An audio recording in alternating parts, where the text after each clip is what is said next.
on choisit sans doute jamais un sujet de recherche par hasard.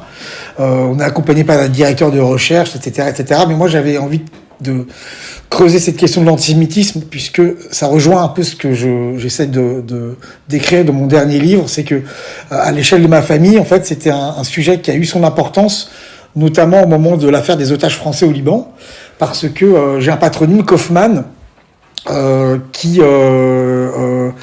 était accueilli dans le public et aussi du côté des ravisseurs libanais comme un patronyme pouvant être d'origine juive. Et donc ça a été compliqué pour ma mère d'être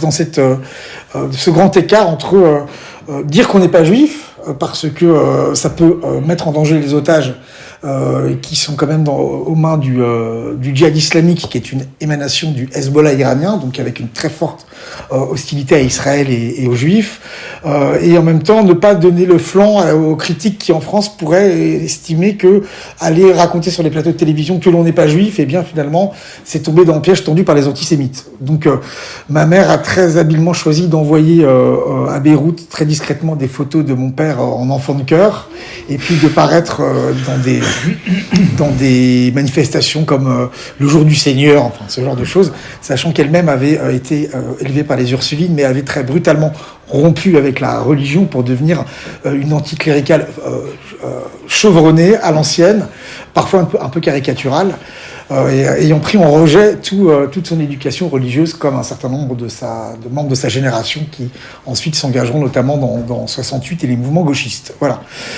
Donc moi j'ai été victime d'antisémitisme au collège, au moment où mon nom a été médiatisé, parce qu'on me disait à l'école, sale juif, voilà, des insultes antisémites, mais que je comprenais pas trop. Et puis finalement, c'est étrange d'être victime de l'antisémitisme sans avoir nulle relation avec la tradition juive. Et c'est peut-être aussi ce qui m'a amené à me pencher sur cette question-là, les manifestations de l'antisémitisme. Et voilà, alors je dis souvent en plaisantant au sein de la famille que ça m'a amené peut-être à essayer de résoudre l'inconscient non juif, non résolu de ma propre famille. C'est moi qui ai pris ce sujet à bras-le-corps, et j'ai passé toute une partie de ma jeunesse à travailler sur Édouard Drummond. C'était assez pénible, puisque Édouard Drummond, c'est une prose très répétitive et très violente.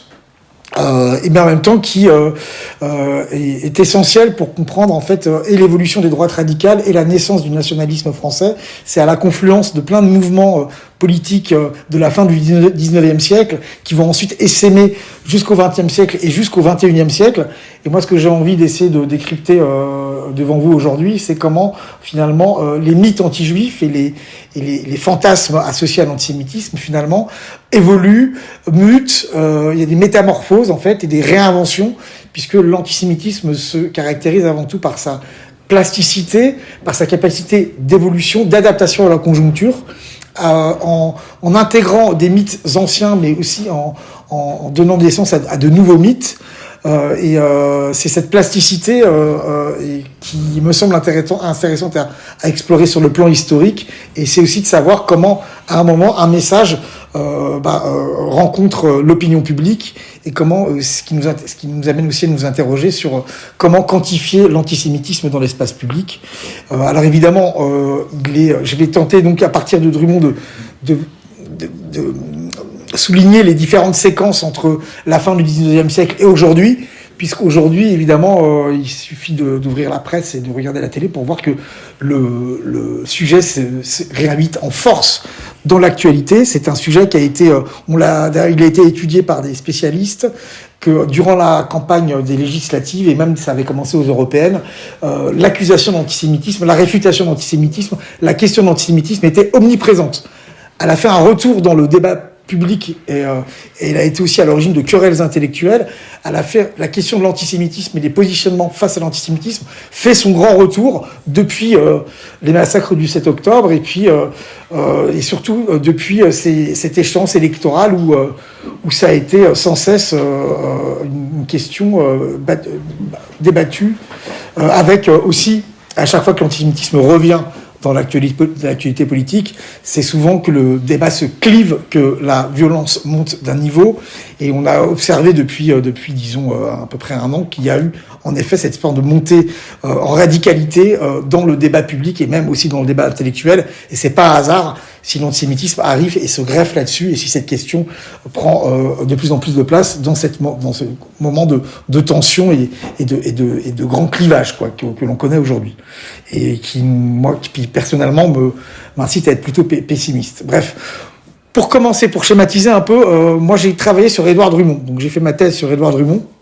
Édouard Drummond, qui est considéré comme l'inventeur de l'antisémitisme à la française. C'est-à-dire qu'avant Édouard Drummond, on ne peut pas vraiment parler d'antisémitisme moderne, en France, en tout cas sous cette forme mobilisatrice, cette forme adaptée à l'ère des masses, à un grand public. Et Drummond est le premier à capter quelque chose et à faire de l'antisémitisme une idéologie mobilisatrice qui va essayer de convertir pour en faire aussi un instrument politique, et qui va aussi conforter ses propres intérêts, puisque Drummond était un être roué qui avait aussi en tête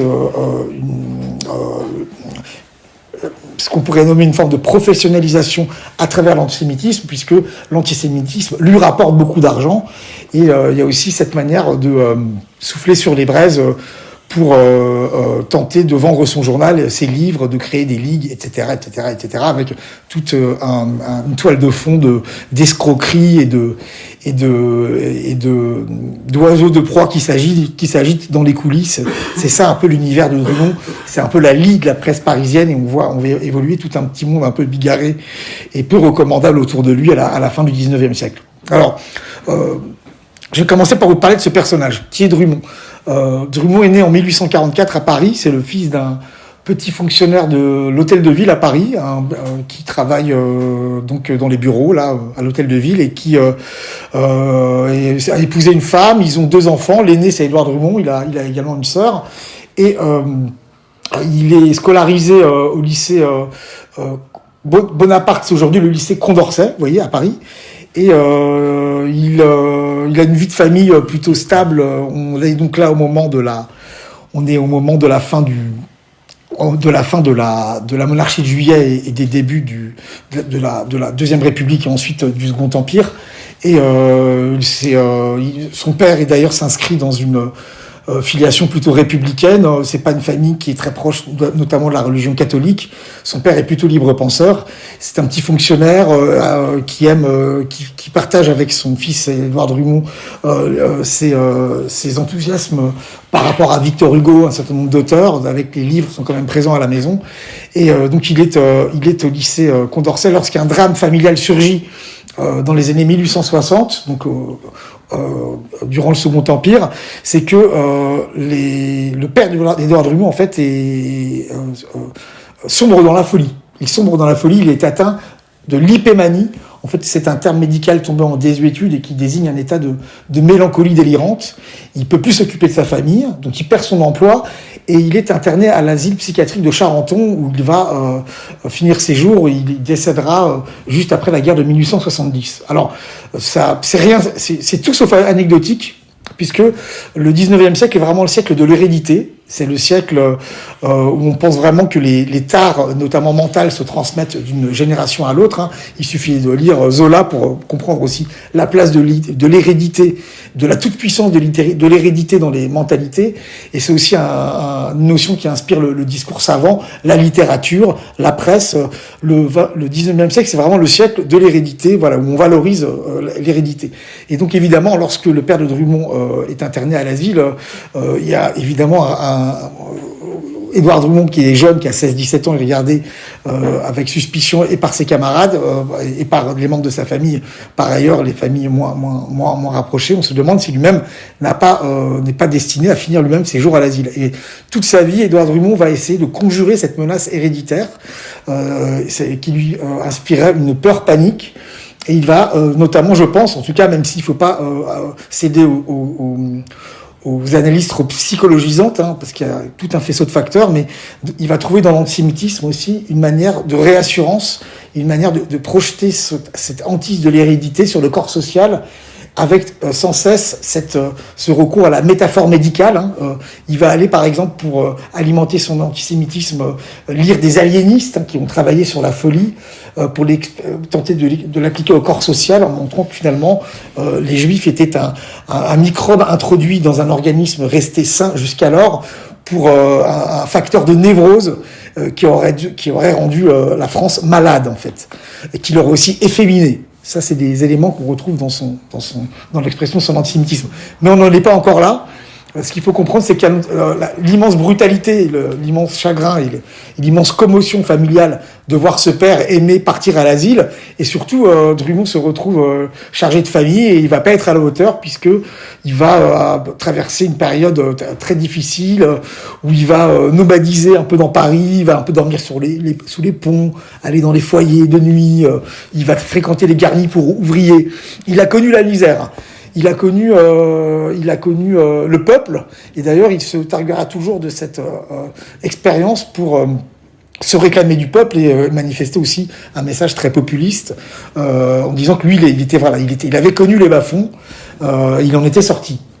Et donc c'est une séquence aussi intéressante par rapport à la mentalité de Drummond, parce qu'il y a aussi chez Drummond cette dimension canaille, argotique, faubourienne chez Drummond, qui provient de son expérience de Parisien, qui a connu encore une fois les garnis, le monde des asiles de nuit et le monde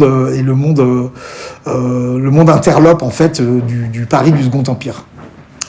Il va faire ses premiers pas en journalisme. Petit à petit, il va faire sa petite place en journalisme, il va essayer de placer sa copie un peu à droite à gauche. Il est jeune, il a 20 ans, il pige pour quelques journaux, au petit bonheur, et puis il place sa copie comme ça. Il va commencer par entrer en relation un peu par un concours de circonstances, plutôt avec les tenants d'un catholicisme de combat, notamment la famille Veuillot, Louis Veuillot, qui est un peu tombé dans l'oubli aujourd'hui, mais qui était vraiment la grande figure du publiciste catholique de la deuxième moitié, enfin d'une partie de la deuxième moitié du XIXe siècle, qui dirigeait un journal, L'Univers, qui se distinguait par son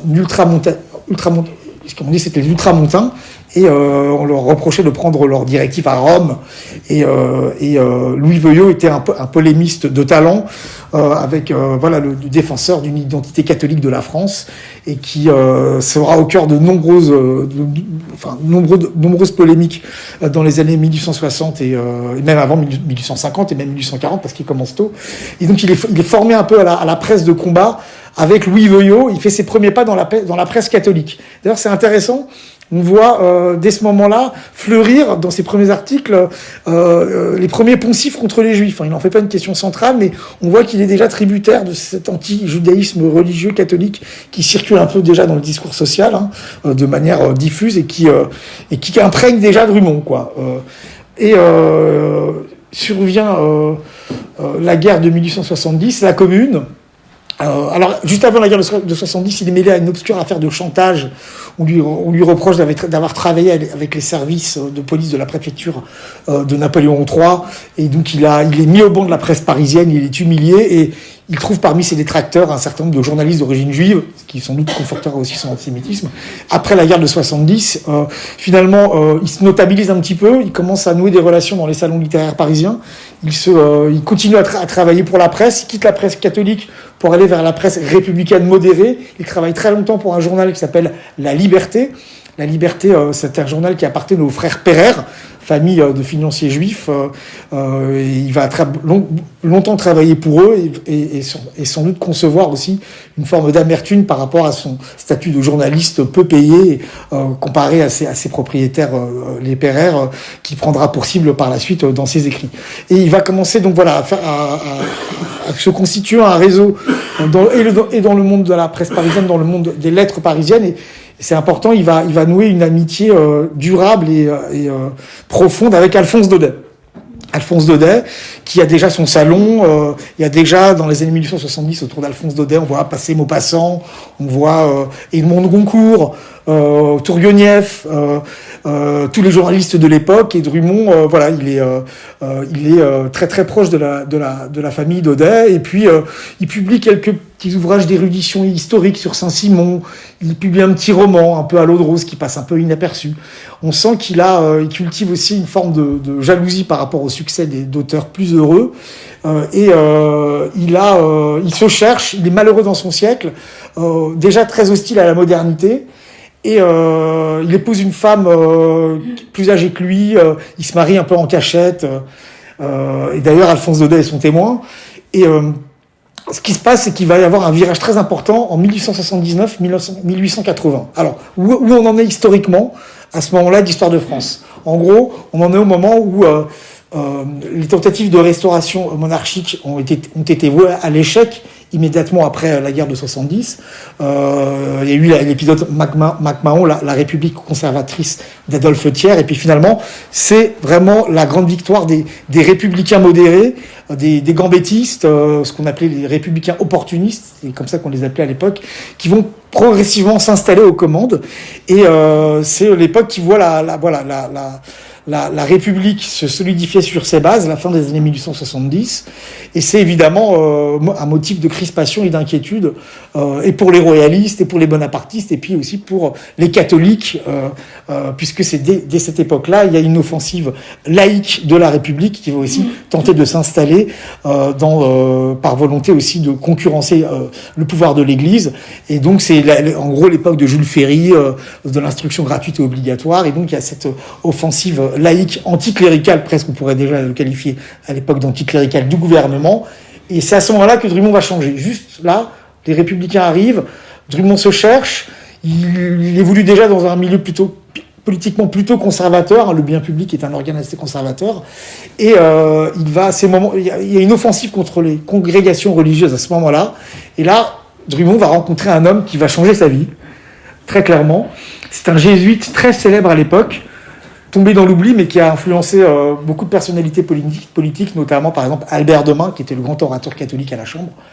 Et ce personnage s'appelle le Père du Lac. C'est un jésuite, intelligent, cultivé, qui, sentant la nature écorchée d'Édouard Drummond, captant sans doute le malaise de ce Drummond qui a envie de faire quelque chose de sa vie, eh bien, il va le ramener dans le giron de la religion. En l'invitant à professer un catholicisme de combat.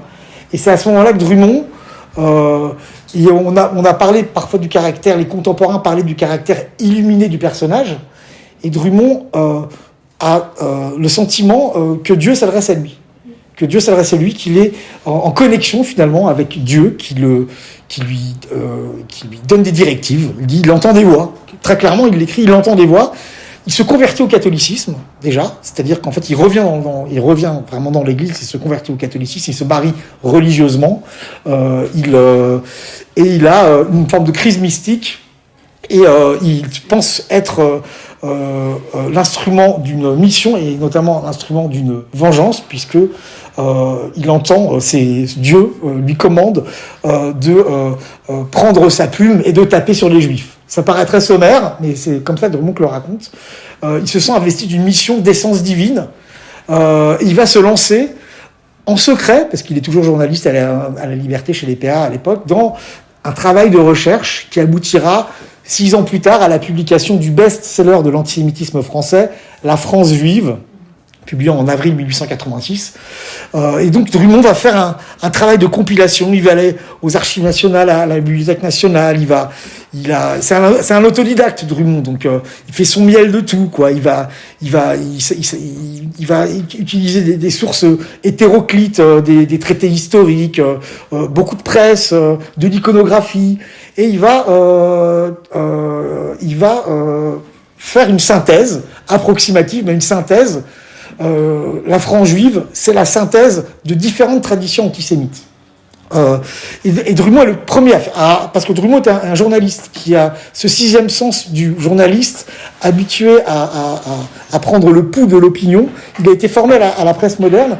Il arrive dans la profession au moment où la presse connaît une forme de révolution avec des tirages qui explosent, et la lecture progresse, la presse pénètre au plus profond des campagnes.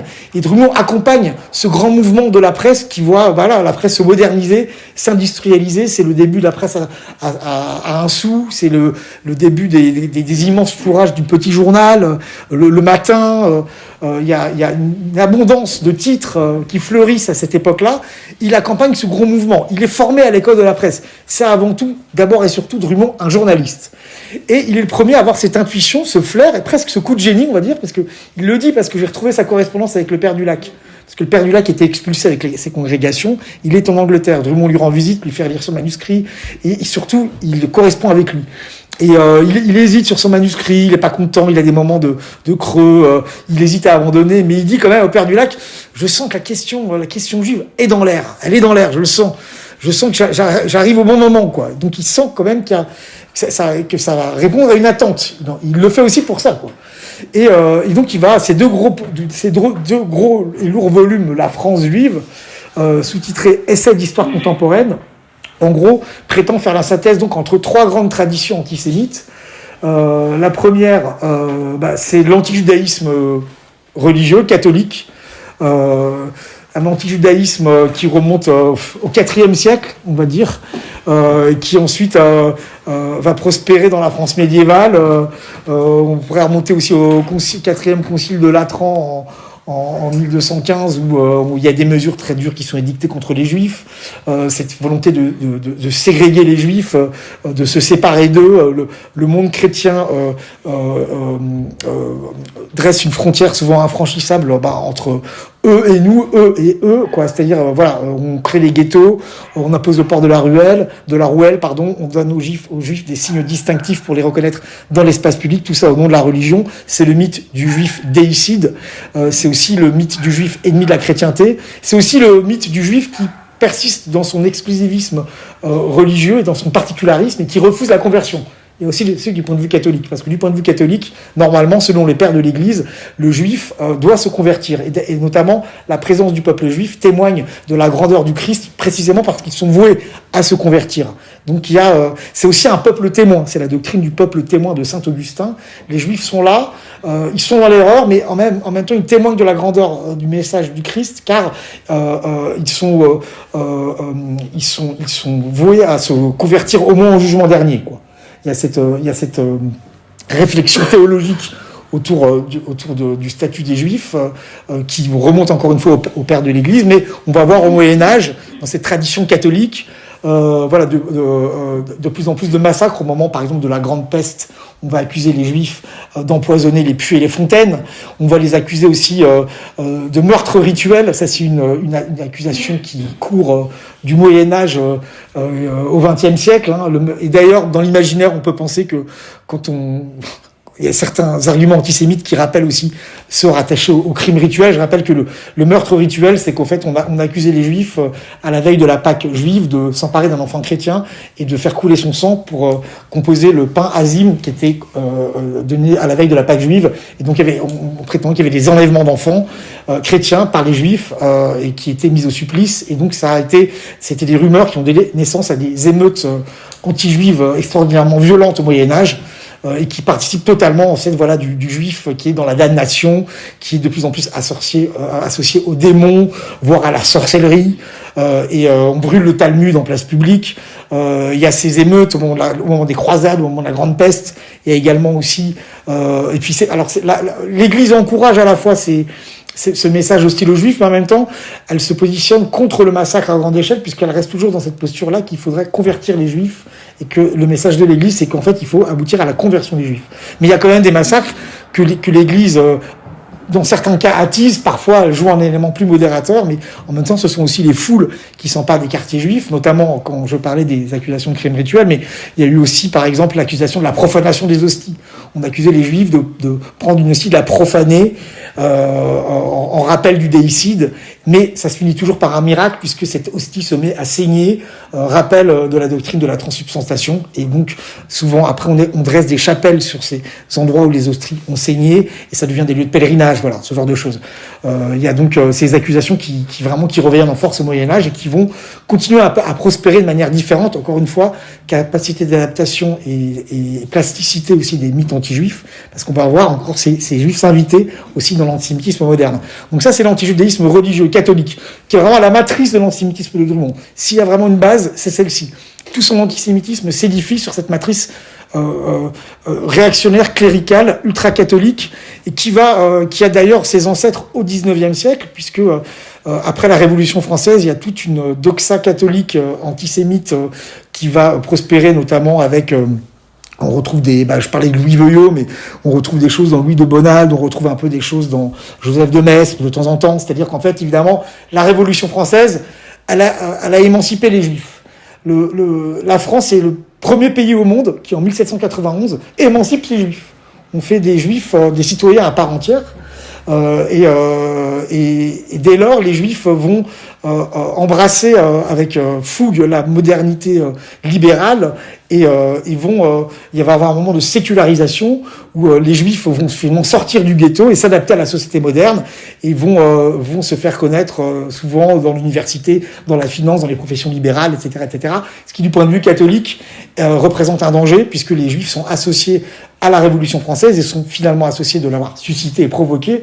On considérait que la Révolution française est du point de vue catholique, un complot juif, voire judéo-maçonnique, puisqu'évidemment, on considère dans cette mythologie-là que franc-maçonnerie et les Juifs se tiennent la main pour déchristianiser la France. Donc en fait, on va accuser les Juifs parce qu'ils ont été partie prenante de la Révolution française, parce qu'ils ont aussi légitimement identifié leurs propres intérêts à ceux de la République qui les avait émancipés. Il y a toute une tradition, comme même ce qu'on appelle le franco-judaïsme, très très républicaine, très reconnaissante à la Révolution française, mais c'est autant d'arguments du point de vue des anti-révolutionnaires et de la réaction pour accabler les Juifs et pour accabler l'individualisme démocratique, la modernité libérale, et on va associer les Juifs évidemment à la révolution industrielle, à cette modernité, etc., etc. Ça aussi, c'est quelque chose qui essaime dans l'imaginaire catholique du XIXe siècle. Et Drummond, il va se nourrir vraiment de cette tradition-là, puisque l'un des principaux messages qu'il délivre dans la France juive, c'est que les Juifs veulent déchristianiser la France, que l'antisémitisme est un moyen de reconquête des masses catholiques. Et il va prendre pour cible, et d'ailleurs c'est une première parce que dans les autres pays d'Europe, c'est un mythe qui prospère pas du tout, et pour cause, puisqu'on est un peu la seule république à ce moment-là, il va dénoncer ce qu'il appelle la République juive. C'est-à-dire que la République est une invention juive, la République est aux mains des Juifs, la République attaque les catholiques parce que les Juifs complotent dans les coulisses pour faire fermer les congrégations et empiéter sur le pouvoir temporel de l'Église. Donc il y a ce mythe de la République juive qui s'installe et qui est vraiment une réponse des catholiques, en tout cas à travers l'antisémitisme, une réponse des catholiques à l'offensive anticléricale aussi, du gouvernement républicain qui s'installe à cette époque-là. Donc voilà, c'est un antisémitisme conservateur qui verse dans la nostalgie d'un âge d'or pré-industriel, pré-révolutionnaire, voilà, qui valorise les corporations, l'ancien régime, etc., etc. C'est un discours un peu larmoyant, crépusculaire, parfois un peu apocalyptique, voilà, et qui s'inscrit encore dans une tradition très catholique. Ça, c'est la base de Drummond. Il construit son argumentation là-dessus. Mais il va avoir le flair d'aller chercher aussi un peu ailleurs. Il y a d'autres traditions anti-juives qui préexistent à la France juive et qui sont là et qui circulent.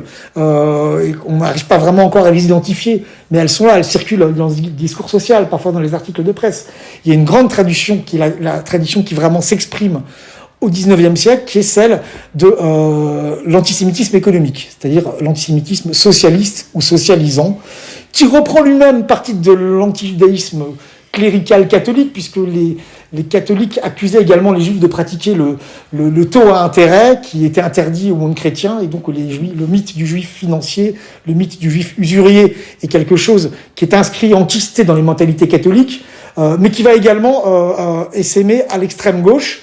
Et on va avoir toute une tradition d'auteurs socialistes, clairement socialistes, qui vont dénoncer la banque juive, le cosmopolitisme juif, le parasitisme juif, au nom de la défense des ouvriers, au nom du peuple, encore une fois, et donc c'est l'idée que le juif transnational domine le monde par la finance, en quelque sorte.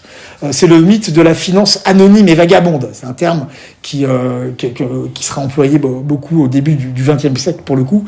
Donc il y a cet antisémitisme socialiste, avec des personnalités comme Auguste Blanqui. Auguste Blanqui, qui était un révolutionnaire professionnel, qui a passé toute une partie de sa prison, de sa vie en prison, au XIXe siècle, et qui était lui-même avait des propos très durs contre les Juifs.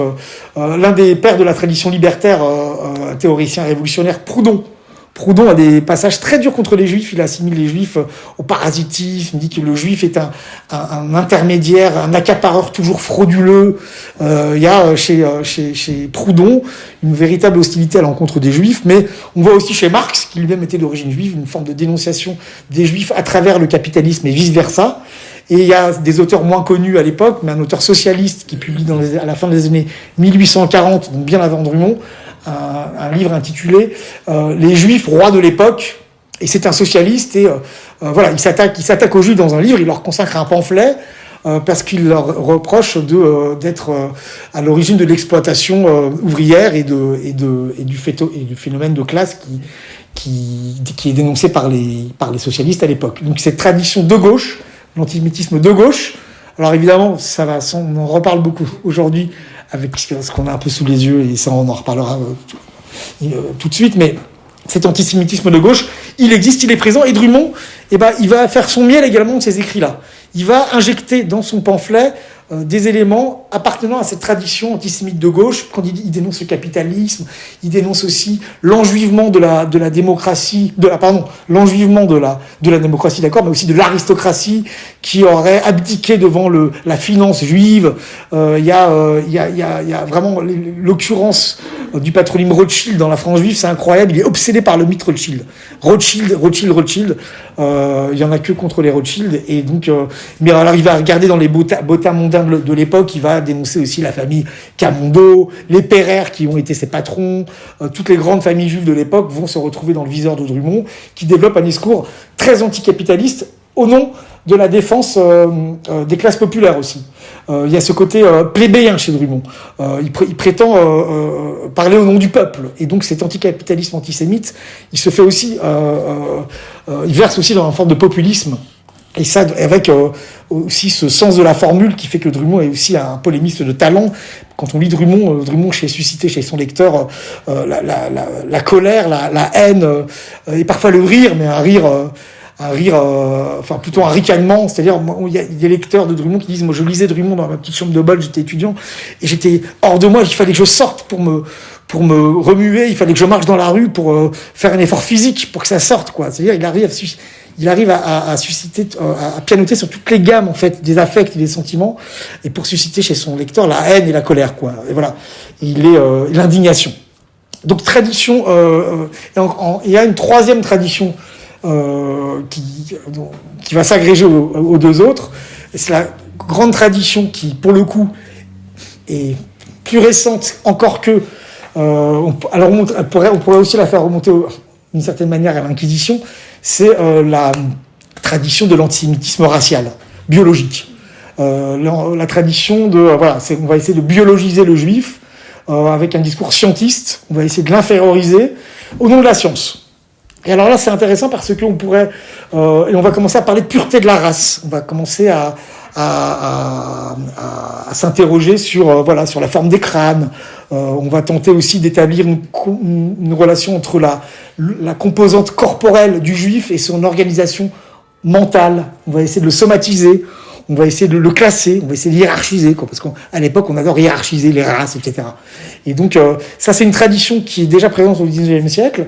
Mais ce mythe de la race et ce mythe de la pureté, finalement, on pourrait le faire remonter à l'Inquisition espagnole, puisque elle a été menée, l'Inquisition espagnole, au nom de la limpieza de sangre, la pureté du sang. On allait chercher dans la généalogie des Juifs convertis les ancêtres pour savoir s'il n'y avait pas d'ancêtres juifs, parce qu'il fallait il y avait une forme de mythe de la pureté et donc de la race quasiment, même si c'était pas en termes médicaux ou qui se voulait scientifiques, mais ce thème de la pureté, ce mythe de la pureté, on peut le faire remonter aussi en partie au Moyen-Âge. En tout cas, on va le voir s'épanouir au XIXe siècle à travers un certain nombre de savants qui vont donc faire des traités sur les Juifs et qui veulent se réclamer de la science. Ils vont dire, par exemple, que les Juifs sont sujets à certaines maladies, comme le scorbut ou la gale ou la névrose, justement.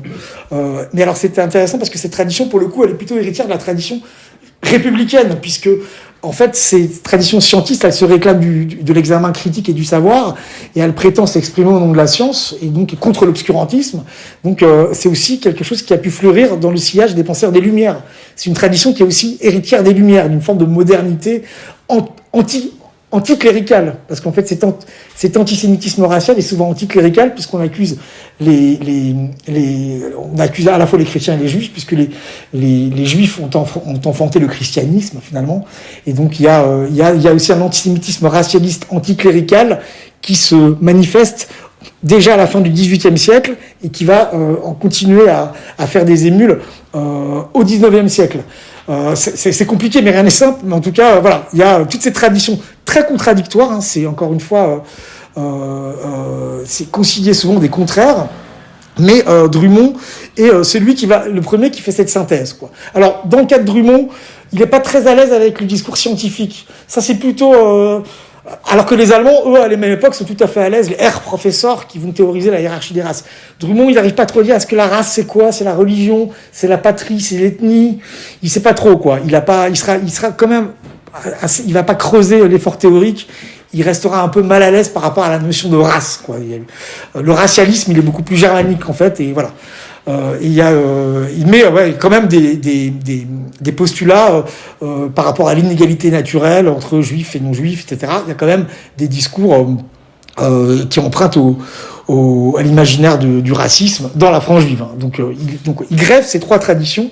Il en fait cette France juive qui va rencontrer un succès incroyable dès sa sortie en librairie. Alors au début, il le publie à compte d'auteur, puisque personne n'en veut de ce gros pamphlet. On dit les Juifs, ça intéresse personne, qu'est-ce que c'est que ça? Et puis on se dit les Juifs, l'antisémitisme en France, ça n'existe pas. On est protégé par les principes. On a un cordon sanitaire, on est protégé par les principes de 1789. C'est une doctrine de barbares. C'est fait pour les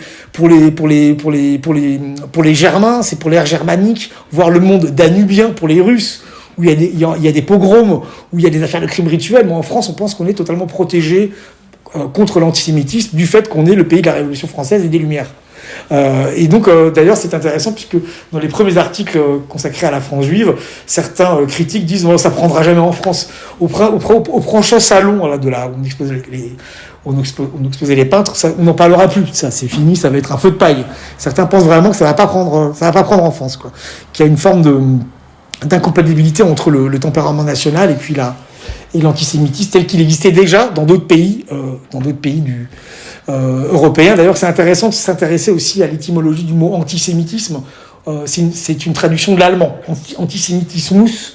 Ce qui se passe, c'est que, en fait, au début, pourquoi antisémitisme? Puisqu'en fait, c'est les philologues, c'est les linguistes qui voulaient donner une origine commune aux langues araméenne, hébraïque et arabe, et ils trouvé Sem qui était le fils de Noé et l'ancêtre d'Abraham dans le premier livre de la Bible.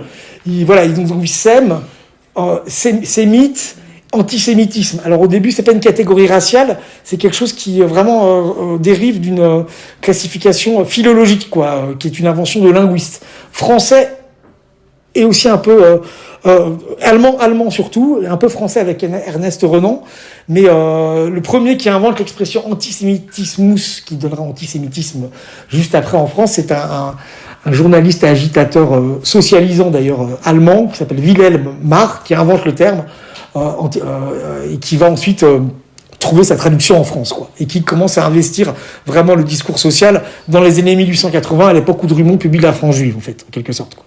Et donc, il y a un succès de scandale, parce qu'il y a des duels, Drummond se bat à l'épée avec le patron du journal Le Gaulois, Arthur Meyer, d'origine juive, converti au catholicisme, qui fréquente les salons de la haute aristocratie, qui est pris pour cible avec une extrême violence dans la France juive. Et lors du duel, en fait, Arthur Meyer va opérer un faux mouvement, va immobiliser la main de son adversaire, il va lui planter l'épée avec son bras gauche dans la jambe à Drummond. Et donc, c'est un manquement élémentaire, un manquement aux règles élémentaires du duel, et donc qui rejoue aussi la dichotomie entre le journaliste plébéien arien et le journaliste juif qui fréquente les salons de la haute aristocratie. Donc voilà, on a deux figures, la dualité arien-sémite qui se retrouve à travers le duel tel qu'il sera ensuite expliqué dans la presse. En tout cas, Drummond, il y a ce succès, le scandale, et là, le livre au début partait pas, et il y a des polémiques incroyables dans la presse, et le livre s'arrache. Flammarion voulait pas le publier, sinon à compte d'auteur. Il va évidemment payer les prochaines impressions. Drummond, il est dur en affaires, il négocie après c'est le droit d'auteur. Et Drummond, tout d'un coup, en 10 jours, ça devient un homme public. Il est dans toute la presse de Paris et de province, ne parle que de lui. Tout le monde s'interroge sur l'antisémitisme. Et Drummond se dit, mais qu'est-ce qu'il va faire avec ça maintenant? Qu'est-ce qu'il va faire? Qu'est-ce qu'il va faire avec ce capital de notoriété, avec l'antisémitisme? Comment le reconvertir, quoi, dans l'action partisane? Mais quelle action partisane? Alors, on va essayer de créer une ligue, la Ligue antisémitique de France, qui va durer quelques années, mais Drummond, c'est pas un homme de terrain, c'est pas un militant. Il a chez lui aussi cet amour de la tranquillité. Il est amoureux de ses aises. Il est bien dans son cabinet de travail. Il est aussi très mal avec son corps. D'ailleurs, les contemporains parlaient souvent du corps de Drummond. Il était laid, Drummond. Il était laid. On disait Drummond était laid. Il le savait. Il ne fut jamais à l'aise avec lui-même et avait le don de mettre les autres mal à l'aise aussi par sa simple présence dans un salon. Drummond, c'est Barès qui raconte ça. Et donc, il préfère quand même travailler seul dans son cabinet de travail. Il est pas voué vraiment à jouer les chefs de ligue. Il publie d'autres volumes. Hein. Là, je vais un peu synthétiser. Il va tenter de se rapprocher. Alors, il y a deux familles qui applaudissent à la publication de la France juive dans la France de ces années-là. La première, c'est évidemment une partie des catholiques anti-républicains qui se disent on a trouvé notre prophète, Drummond est notre vengeur. Il se range vraiment derrière son message antisémite. Donc il est vraiment, et puis on voit aussi les petits curés de campagne qui achètent la France juive. Il est très très lu dans les presbytères, Drummond. Les évêques l'aiment pas trop parce qu'il tape sur les évêques, mais les petits prêtres de campagne, il les flatte dans ses livres et il est idolâtré par les petits prêtres de campagne qui viennent lui rendre visite. Il a un vrai public aussi quand on voit je sais pas, moi ça m'est arrivé souvent d'aller chez des amis dans des vieilles maisons, des bibliothèques de province où il y a la vieille bibliothèque avec les beaux livres reliés, un peu comme ici, mais là il n'y aura pas la France juive, mais dans ces bibliothèques là-bas, on trouve un Maurras, puis on trouve la France juive. C'est normal, il y a eu tellement d'exemplaires vendus, tellement d'éditions, que dans ces vieilles maisons de famille catholiques, on trouve souvent la France juive dans la bibliothèque. J'en ai souvent fait l'expérience. Et donc, voilà, il y a cette popularité de Drummond dans le monde catholique.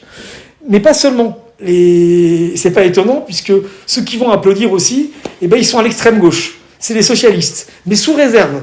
Ils disent Drummond, il est utile, c'est vrai, on en a assez des Rothschild, on en a assez de la finance juive, mais finalement, on va profiter de lui. Finalement, il agit pour nous parce que ces coups de boutoir contre la finance juive, finalement, peuvent contribuer à l'écroulement de la totalité du système capitaliste, quoi. Il allume la mèche, c'est bien Drummond. On va en faire un allié. On va peut-être essayer de l'instrumentaliser. Mais il y a aussi des propos très durs contre les juifs dans la presse socialiste de l'époque qui fait des dithyrambes sur Drummond. Donc il se retrouve avec deux groupes qu'il soutiennent, qui n'ont strictement rien à voir, qui campent à l'opposé de l'échiquier politique, l'extrême gauche d'un côté, l'ultra-droite catholique de l'autre, quoi. Et puis au milieu, ceux qui seront toujours les adversaires de Drummond, et toujours les adversaires de l'antisémitisme, et toujours, d'ailleurs, jusqu'à aujourd'hui, il y a une famille de politique, une famille de pensée qui a toujours été... ça n'a pas pris sur elle, c'est les républicains modérés, c'est le centre, c'est les républicains raisonnables et libéraux. C'est pas pour eux l'antisémitisme. D'ailleurs, Drummond les prend pour cible, il les accuse évidemment d'être enjuivés. Mais les extrêmes ils aiment Drummond, mais quand on est au centre, quand on est un modéré, quand on est un bon républicain modéré, qu'on n'en fait pas trop, c'est pas du tout de suite ils sentent qu'ils sont pas du tout prêts à suivre Drummond dès ce moment-là. Et ça restera les adversaires de Drummond jusqu'à aujourd'hui, quoi. Enfin, du message drummontiste en tout cas jusqu'à aujourd'hui. Voilà. Alors il y a Il me reste combien de temps On va dire une petite demi-heure. Une petite demi-heure. Parce qu'en fait, je vais essayer d'aller vite sur Drummond, parce qu'en fait, je voudrais ainsi parler d'aujourd'hui, désolé. Mais bref. Ce qui se passe, c'est que Drummond, il va cultiver une forme d'indétermination doctrinale, puisqu'il faut qu'il donne des gages aux uns et des gages aux autres. Donc, il faut à la fois se flatter les socialistes sans heurter les catholiques et inversement, se prononcer sur la forme du régime. Alors, il se dit républicain, Drummond, mais on a du mal à définir ce que ça veut dire. À l'époque, quand même, la République, il y a très, très peu de familles qui se disent anti-républicaines, notamment après le ralliement dans les années 1890, lorsque le pape Léon XIII invite les catholiques à se rallier à la République, à la conquérir de l'intérieur pour changer la Constitution.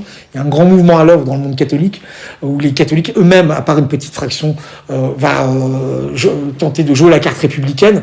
Drummond se dit républicain. Voilà. Il publie des bouquins, il fait une ligue, ça marche pas trop, il vend quand même des exemplaires à l'époque, il vend 70 000 exemplaires, à l'époque c'est immense. Et puis surtout, il va revenir à ses premières amours, puisqu'en 1892, donc 6 ans après la France juive, il va fonder un journal, La Libre Parole, sous-titré La France aux Français, un journal quotidien qui analyse toute l'actualité, qu'elle soit internationale, nationale, artistique, même les recettes de cuisine, sous l'angle de l'antisémitisme. C'est-à-dire, c'est un journal uniquement dédié à la lutte anti-juive et qui va avoir un rôle très important dans la France des années 1890, puisqu'il est le journal qui révèle le scandale de Panama, c'est-à-dire cette vaste entreprise de corruption parlementaire qui va ébranler la République, et la libre parole est aux avant-postes de cette tentative de déstabilisation de la République. Et puis ensuite, alors ça va aussi aviver l'antisémitisme, puisqu'un certain nombre de financiers corrompus sont d'origine juive, et ce scandale de Panama qui est vraiment important et qui est vraiment révélé par la libre parole. Je rentre pas dans les détails du scandale. Et puis, il y a l'affaire Dreyfus, évidemment. L'affaire Dreyfus, puisque Drummond est le premier, dans son journal, en 1894, non pas à citer le nom de Dreyfus, mais à révéler qu'il y a eu une arrestation d'un officier, il réclame la lumière, et puis finalement, le nom de Dreyfus va apparaître le lendemain dans notre journal, et puis Drummond va vraiment théâtraliser l'affaire Dreyfus. Il va être le premier des Dreyfusards, et il va avoir... Les anti-Dreyfusards. Des anti-Dreyfusards, pardon. Des anti-Dreyfusards.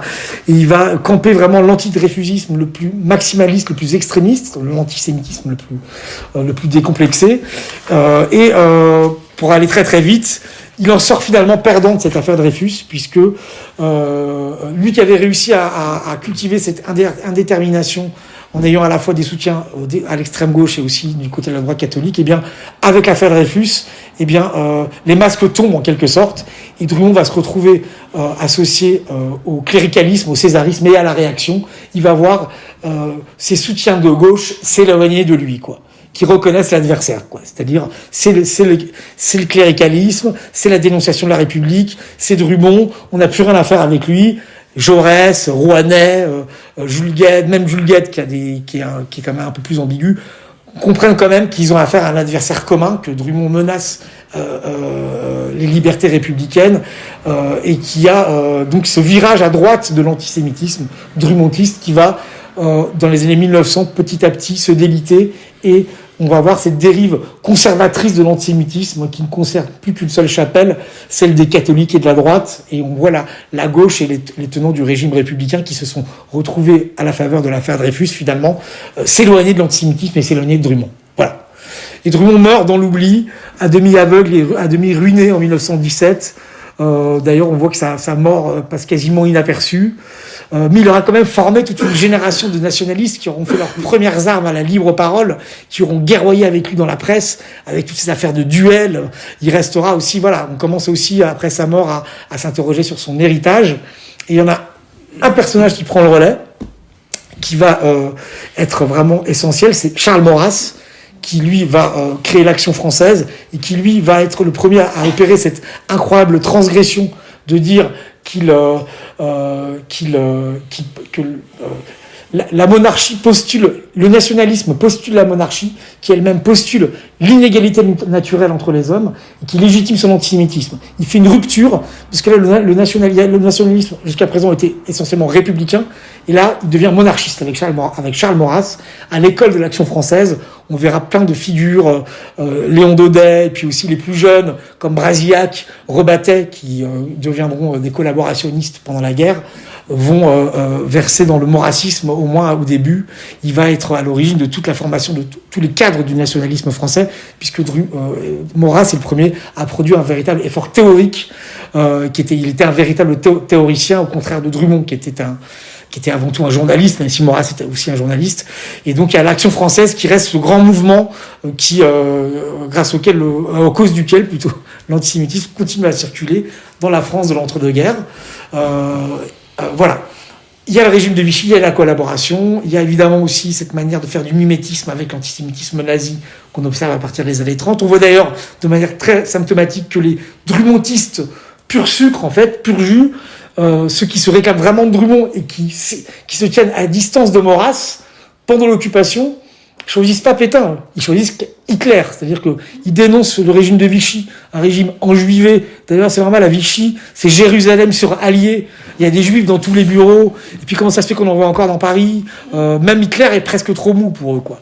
Et alors eux, ce sont les drumontistes radicaux qui vont être financés par les organes de propagande allemands qui sont en France pendant l'occupation, et qui vont faire naître des feuilles d'appel au meurtre et au chantage, comme Au pilori, L'Appel, Le Réveil du Peuple. Ce sont des journaux financés par l'occupant, et qui en appellent vraiment un antisémitisme, d'appel au meurtre, quoi. Donc c'est vraiment ça. Alors ensuite survient donc la libération. L'antisémitisme est totalement décrédibilisé, d'autant qu'en fait ce qui se passe, c'est qu'il y a un mouvement important, c'est que dans l'après-libération il y a tout un mouvement de dénonciation et de déconstruction de la pensée raciale. L'antisémitisme qui a à la fois à l'avant été très répandu, qui était même parfois la norme, devient décrié et devient d'ailleurs pénalement répréhensible. Enfin, on peut plus faire de l'antisémitisme dans l'espace public. Il y a des lois contre ça, il y a un arsenal juridique qui se met en place, et qui d'ailleurs se traduira en France notamment par la loi Pleven en 1972, où on voit quasiment toutes les familles politiques voter cette loi qui pénalise les menées racistes et les appels à la haine. Donc l'antisémitisme continue de prospérer à l'extrême droite durant ces années d'après-guerre, années 1960-1970. On le voit aussi après avec Jean-Marie Le Pen, qui s'inscrit dans ce terreau du nationalisme maurassien, avec aussi des drumontistes un peu rescapés de la grande époque qui sont autour de lui. Et il y a ce réveil aussi de l'antisémitisme sous l'impulsion de Jean-Marie Le Pen. Ce qui est intéressant, c'est de voir comme il sait il risquerait des poursuites en manifestant un antisémitisme décomplexé. On est dans une époque où l'antisémitisme est euphémisé, codé. Par exemple, Jean-Marie Le Pen, sur un plateau de télé, ne dira jamais qu'il considère qu'il faut désenjuiver la République ou qu'il faut faire rendre gorge aux Rothschild.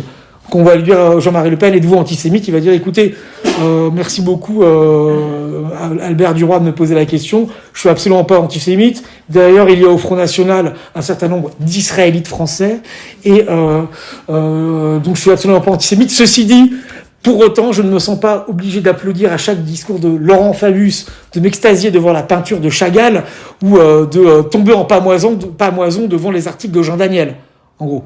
C'est une autre manière de faire de l'antisémitisme. On peut pas le condamner là-dessus. Il fait de l'antisémitisme sans le dire, quoi. Et là, ça me permet, parce qu'en fait, on va ouvrir un peu le débat ensuite, Antoine, on est d'accord? Oui. Ça me permet de faire un saut dans le temps. Pouf, aujourd'hui, c'est un peu pareil avec Mélenchon. C'est-à-dire qu'en fait, aujourd'hui, Mélenchon, il tombe pas sous le coup de la loi, mais il pratique un antisémitisme euphémisé, un antisémitisme codé. Alors, il faut en savoir, il fait revivre aussi toute une tradition d'extrême gauche. Alors là, il y a aussi l'antisionisme qui est venu se greffer là-dessus, parce que l'antisionisme est aussi un masque pour l'antisémitisme, et donc pas toujours, mais enfin souvent, enfin parfois en tout cas. Et Mélenchon, finalement, moi mon interrogation, c'est difficile de sonder les reins et les cœurs, mais il n'appartient pas à la tradition antisémite, Mélenchon. Bon, il a été élevé dans la religion catholique, bon, mais je pense que il y a aussi on peut assister aussi à un antisémitisme stratégique, opportuniste.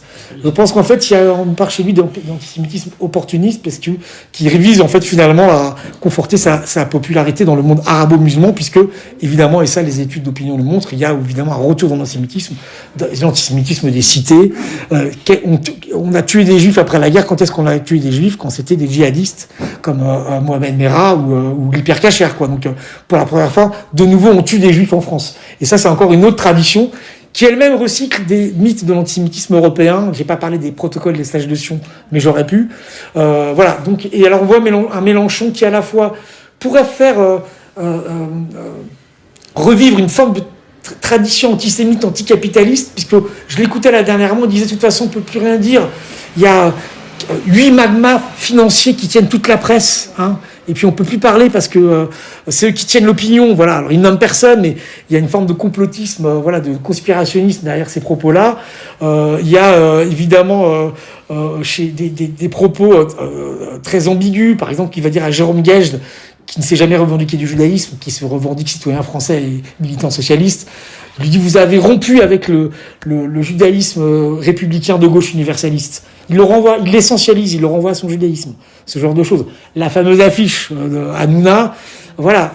Alors après, Mélenchon réagit en disant, mais nous, on connaît pas la tradition antisémite. Il n'y a pas ça dans le grenier à nous, parce que ceux qui nous dénoncent, c'est l'extrême droite. Eux, les grands-parents, ils avaient ces affiches, mais nous, on les connaît pas. Quelqu'un d'aussi cultivé, avec une culture livresque, un peu comme Mélenchon, voilà, c'est un peu se moquer des gens. Et puis, je pense aussi qu'il y a au sein de la France insoumise, et aussi parmi ceux qui votent Mélenchon, un retour de l'antisémitisme des quartiers, mais pas seulement, et toujours cet antisionisme. Voilà, comment faire la part entre antisionisme et antisémitisme. L'antisionisme qui lui-même recycle un certain nombre de mythes anti-juifs, comme celui, par exemple, du crime rituel, hein, la mort des enfants de Gaza, ça rappelle les accusations de crime rituel, d'une certaine manière aussi. Et l'antisémitisme, en fait, par exemple, on accusait les juifs d'empoisonner les puits et les fontaines au Moyen-Âge, et aujourd'hui, on accuse Agnès Buzyn d'avoir fait des vaccins empoisonnés. Ou bien on avait accusé Laurent Fabius d'avoir pris part à l'affaire du sang contaminé. Ça revient à des vieux fantasmes qui remontent à l'ère médiévale, en fait. On peut toujours trouver des fantasmes préexistants, quoi. Donc en fait voilà, aujourd'hui il y a une grande interrogation. Est-ce que alors il y a aussi un discours très militant, souvent d'ailleurs professé par les médias de droite, voire d'extrême droite, en disant là ça y est, maintenant l'antisémitisme est à l'extrême gauche, les études d'opinion montrent que c'est plus compliqué que ça, et que parmi les électeurs du Rassemblement national, ils sont plus antisémites que d'autres électeurs. Pareil d'ailleurs pour la France insoumise. Mais le grand bouleversement, et à mon avis il y a un moment très important dans la quasiment une recomposition des forces politiques, lorsqu'on a vu Marine Le Pen participer à la grande marche contre l'antisémitisme en janvier 2024. Et là, il y a eu, en 90, on manifestait contre l'antisémitisme et donc contre le Front National au moment de l'affaire de Carpentras. Et là, on voit dans un cortège Marine Le Pen manifester contre l'antisémitisme, puisque très habilement, elle a sans doute réussi à solder l'héritage par rapport à ça, puisque comme le disait son compagnon Louis Alliot, l'antisémitisme c'est notre seul problème, c'est le verrou par excellence. Vous faites sauter ce verrou idéologique et vous libérez tout le reste. Vous faites sauter l'accusation d'antisémitisme et tout devient possible, quoi. Et c'est vrai qu'il y a chez Marine Le Pen cette volonté de capter aussi l'électorat juif en France, lui-même en fait rendu très inquiet par la montée de l'islamisme et de la montée de l'antisémitisme d'origine arabo-musulman. Donc il y a cette volonté aussi chez Marine Le Pen, finalement, évidemment, de faire fond sur l'accusation aussi. LFI égale le nouvel antisémitisme. C'est une manière aussi pour la droite de rejeter l'accusation infamante, quoi, pour l'extrême droite. Et voilà. maintenant, Jordan Bardella est à Jérusalem. Et voilà. Donc il y a eu ça. Et puis Jordan Bardella avec Marion Maréchal. Donc c'est invité à Jérusalem, quoi. Donc il y a tous ces éléments-là. Voilà, donc c'était, excusez-moi, peut-être trop long sur Drummond. J'aurais pu m'étendre davantage sur le reste, mais je pense qu'on peut ouvrir la discussion. Oui, on va l'ouvrir. Je vais juste poser une question, Ouais. parce qu'après je ne pourrai plus la poser. Et ce parcours de l'antisémitisme en France, est-ce qu'on a quelque chose de comparable en Europe, en dehors de l'Allemagne, évidemment, parce que ça on était un peu au courant, mais est-ce que c'est les mêmes cycles que l'on a connus en Grande-Bretagne, ou je sais pas, ou dans d'autres pays, ou en Italie, en Espagne? L'Espagne a une histoire un peu différente. C'est jamais tout à fait les mêmes cycles. C'est-à-dire que dans les pays européens de culture catholique, et même aussi culture protestante, il y a une tradition antisémite qui s'est manifestée à des degrés divers à d'autres moments de l'histoire. J'ai parlé des catholiques, mais il y a aussi une tradition en protestantisme très antisémite. Il faut lire Luther et Calvin pour s'en apercevoir, avec l'accusation de crimes, de déicide, etc. Donc mais ça a moins prospéré dans le monde protestant, bien davantage dans le monde catholique. Par exemple, on a vu en Espagne un antijudaïsme catholique qui a prospéré sans doute plus longtemps qu'en France au moment du franquisme. Aussi, le salazarisme aussi avait aussi fait fond parfois sur la propagande antisémite. L'Italie aussi, mais ça se manifeste pas forcément au même moment, pas forcément de la même façon. Ce qui est compliqué par rapport à l'antisémitisme, c'est difficile de cerner le phénomène parce qu'il connaît des variations qualitatives, quantitatives et chronologiques. Il faut le prendre en compte. Tous les antisémites ne sont pas antisémites de la même manière. Il y a des différences de degrés. Ils ne sont pas tous au même moment. Et d'ailleurs, il y a des personnalités qui sont antisémites à un moment et qui ne le sont plus à un autre. Il y a une évolution. C'est pas simplement un système de pensée. L'antisémitisme, c'est pas simplement un message politique. Ça se glisse dans les interstices de la vie familiale, amicale, professionnelle, dans l'intime. Vous voyez, donc ce qui rend l'étude du phénomène encore plus compliquée. Difficile de normaliser. Ouais, voilà. Est-ce qu'on peut dire que paradoxalement, fin du 19e siècle, au moment de l'affaire Dreyfus, la France est profondément antisémite. Ça, c'est un fait. En revanche, au moment du dénouement de l'affaire, parce qu'on a un certain nombre d'étapes, au moment du dénouement de l'affaire, tout d'un coup, on considère que l'affaire Dreyfus était une chance pour la République de parler justement de ce sujet-là. L'affaire Dreyfus. En fait, non. Alors déjà, je pense que il y a vraiment un débat historiographique. Est-ce que la France était massivement antisémite au moment de l'affaire Dreyfus? C'est même pas sûr. Il y avait un militantisme antisémite très bruyant. Ouais. L'antisémitisme circulait évidemment dans le monde catholique, mais faut pas céder une vision cauchemardesque d'une France au bord du pogrom, quoi. Il y a eu des émeutes anti-juives, il y a eu des menées anti-juives très soulignées par les contemporains, qui ont fait peur aussi aux Juifs de France à l'époque. Mais il y a certains historiens comme Bertrand Joly ont bien montré que finalement, en regardant les archives en province, on regardait même par rapport à l'affaire Dreyfus, la mobilisation était certes nationale, mais concernait vraiment une une minorité de la population, quoi. C'est-à-dire, donc il n'y a pas cette idée d'une France massivement antisémite, ça a une vision un peu culpabilisante qui a été développée par des historiens comme Sternel et compagnie. Bref, donc je pense déjà il n'y a pas d'études d'opinion stricto sensu à l'époque, donc c'est difficile de quantifier le phénomène. Mais moi, je pense qu'on ne peut pas parler d'une France massivement antisémite, qui a un antisémitisme très bruyant. C'est celui qui se fait entendre et c'est celui qui occupe le devant de la scène, mais il n'est pas forcément représentatif de l'ensemble de l'opinion catholique, pour moi. Et c'est tout à fait juste ce que vous dites, c'est que il y a aussi de la part dans le monde entier, notamment en Europe de l'Est, quand on voit que la France se déchire et la France entre en crise, elle se déchire par rapport à quoi? Par rapport au sort d'un officier juif, et que ça donne lieu quasiment à une crise de régime. Je crois que si je dis peut-être des bêtises, c'est les grands-parents d'Emmanuel Lévinas, ou les parents, je sais plus la citation. Ils se disent, mais eux, je crois qu'ils sont en Lituanie, ils se disent, mais ce pays, c'est le phare du monde. Ils prennent la défense d'un juif. C'était aussi que la France était capable aussi de se mobiliser et il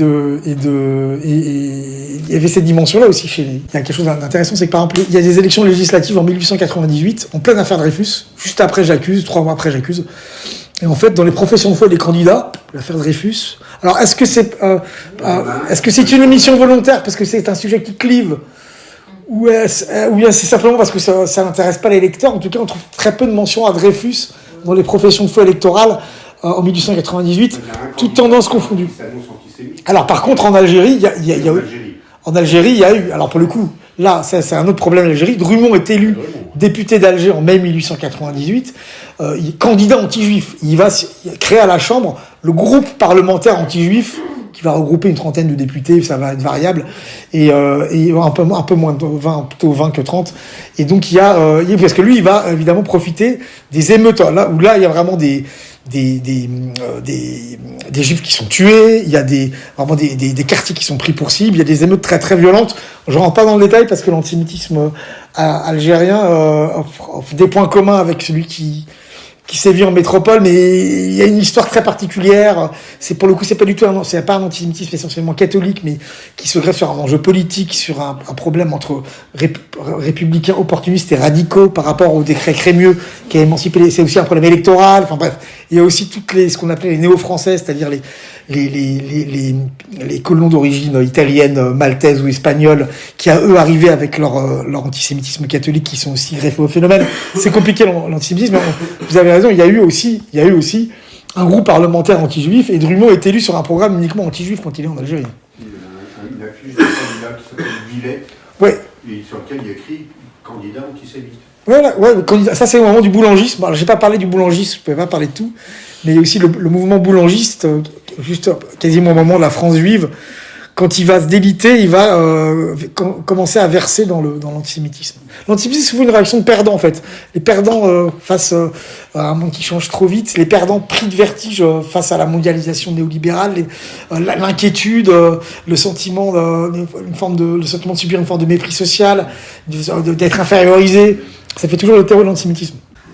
Comment est-ce que les idées de Drummond s'articulent avec celles de Gobineau ? Alors, on a le sentiment, il y a une forme